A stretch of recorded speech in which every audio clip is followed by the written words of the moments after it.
Hi అండి. నరసింహస్వామి జయంతి రోజు చేసిన వ్లాగ్ అండి. నరసింహస్వామిది మేము పూజ చేసుకుంటాము ఆ రోజు. మాకు ఊర్లో అయితే ఇంట్లోనే గుడి ఉందండి. ఎప్పుడైనా నేను ఊరెళ్ళినప్పుడు కంపల్సరిగా ఆ వీడియో షూట్ చేసి మీ అందరితోని కూడా షేర్ చేసుకుంటాను. అత్తమ్మ వాళ్ళ ఇంట్లో నరసింహస్వామి గుడి ఉంది.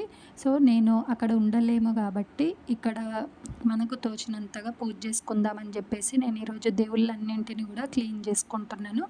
అత్తమ్మకి చాలా లేట్ అవుతుంది. నైవేద్యాలు పూజ అవన్నీ అయ్యేసరికి ఈవినింగ్ అలా అవుతుంది. కట్టుకొని పూజ చేస్తారు. నేను ఎప్పుడైనా ఊర్లో ఉన్నప్పుడు నేను ఆ వ్లాగ్ అంతా కూడా షూట్ చేస్తాను.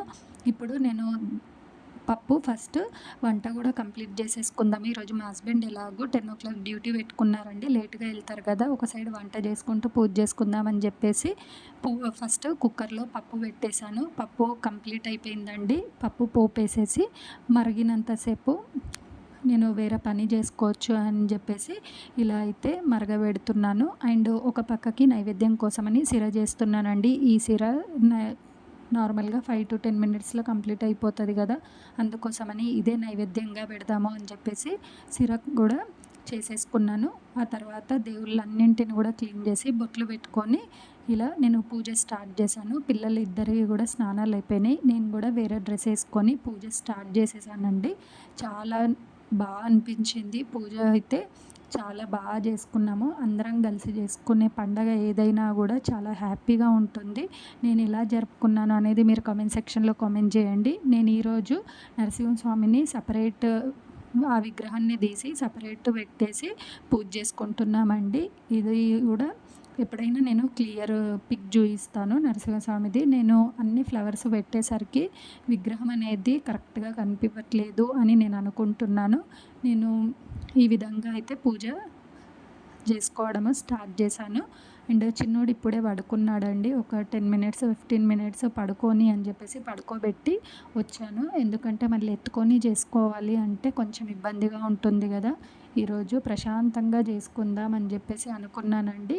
నేను అలా దీపం పెట్టడంతోనే ఫ్లవర్ కింద పడింది. నాకు చాలా హ్యాపీగా అనిపించింది. నరసింహస్వామి నుంచి స్వయాన పడ్డది అని చెప్పేసి అనుకున్నానండి.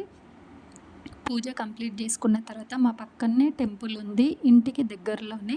అది కూడా నరసింహస్వామి టెంపుల్ ఉంది. చాలా బాగుంటుందండి. నేను కుదిరితే అది కూడా దీంట్లో యాడ్ చేస్తాను. పూజ ఈ విధంగా అయితే కంప్లీట్ చేసుకున్నాను. అయితే సరే అని చెప్పేసి మా హస్బెండ్ వెళ్దాము టెంపుల్కి, కిందికి వచ్చేయండి అని చెప్పేసి అన్నాడు. మా పెద్దోడు అండ్ హస్బెండ్ టెంకాయ తీసుకోవడానికి షాప్కి వెళ్ళి డైరెక్ట్ అటు నుండి అట్టే వచ్చారు. నేను చిన్నోడైతే కిందికి దిగామండి. చాలా దగ్గర, ఇంటి పైనుండి చూస్తేనే కనిపిస్తూ ఉంటుంది. చూడండి, ఇదే అండి టెంపుల్. చాలా పవర్ఫుల్ అంట. ఇది 300 years నుండి ఈ టెంపుల్ ఇక్కడే ఉంది. వాళ్ళు ఓన్ బిల్డింగ్ కింద టెంపుల్ కట్టేసి పైన అయితే అందరూ కూడా ఉంటారు. ఫ్యామిలీస్ అన్నీ కూడా పైన ఉంటాయి.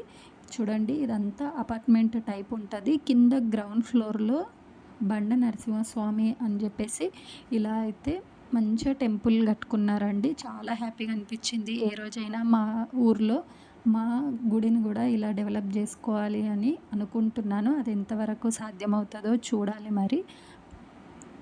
చాలా బాగా చేశారండి. మేము వెళ్ళిన తర్వాత అర్చన చేయించుకొని హారతి తీసుకొని మంచిగా నైవేద్యం పెట్టారు. నైవేద్యం తినేసి ఇంటికి వచ్చేసామండి. ఈరోజు స్నాక్స్ కోసమని మరమరాలు చేస్తున్నాను. దానికోసమని అన్నీ రెడీ చేసి పక్కన పెట్టుకున్నాను.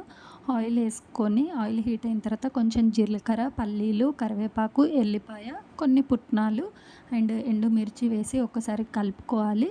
కలుపుకున్న తర్వాత కొంచెం పసుపు, సాల్ట్ వేసి మరమరాలు వేసి వేయించుకోవడమే అండి. చాలా ఈజీగా పోపు వేయడమే, అంతే అండి. నేను ఇది షార్ట్ వీడియోలో కూడా పోస్ట్ చేశాను. ఈ లాంగ్ వీడియో షేర్ చేస్తే అందరికి అర్థమవుతుంది అని చెప్పేసి నేను ఇంకొకసారి దీంట్లో యాడ్ చేశానండి. ఈరోజు వీడియో ఎలా ఉంది అనేది కంపల్సరీ కామెంట్ సెక్షన్లో తెలియజేయండి. అండ్ ఇంకేమి వీడియోస్ తీయాలి అని చెప్పేసి కూడా చిన్న సజెషన్ ఇవ్వండి. ఇది ఈరోజు వీడియో అండి. వీడియో నచ్చితే లైక్ చేయండి, షేర్ చేయండి, అలాగే సబ్స్క్రైబ్ చేసుకోవడం అస్సలు మర్చిపోకండి. చూడండి, పర్ఫెక్ట్గా మరమరాలు రెడీ అయిపోయినాయి. మీరు కూడా ఒక్కసారి ట్రై చేసి చూడండి. Thank you.